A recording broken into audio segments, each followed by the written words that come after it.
Assalomu alaykum. Hozirda biz Xorazm viloyati Gurlan tumani Nukus mahallasi 445-sonli kontrdamiz. Hozir bu kontrimiz jami 10 gektarni tashkil qilib, 22 ta ijarachimizga bo'lib berilgan.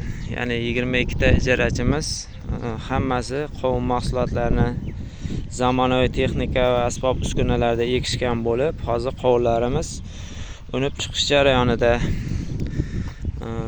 Hozirda qovunlarimiz pishib yetishtirilgandan keyin ikkinchi hosilimiz ham katta serdaromad hosil ekilishi uchun mo'ljallangan bo'lib, bu yerda har bitta yer egasi 30 sotixdan ajratilgan bo'lsa, bitta mavsumda 40 million so'm daromad olishi ko'zda tutilgan.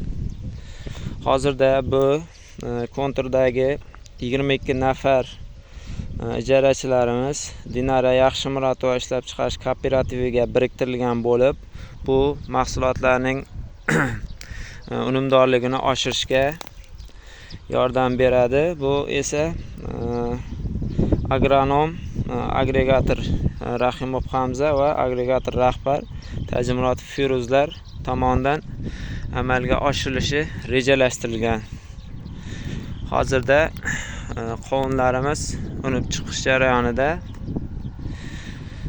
Qovunlarimiz pishib yetishtirilishiga Xudo xohlasa 150 kun ketadi.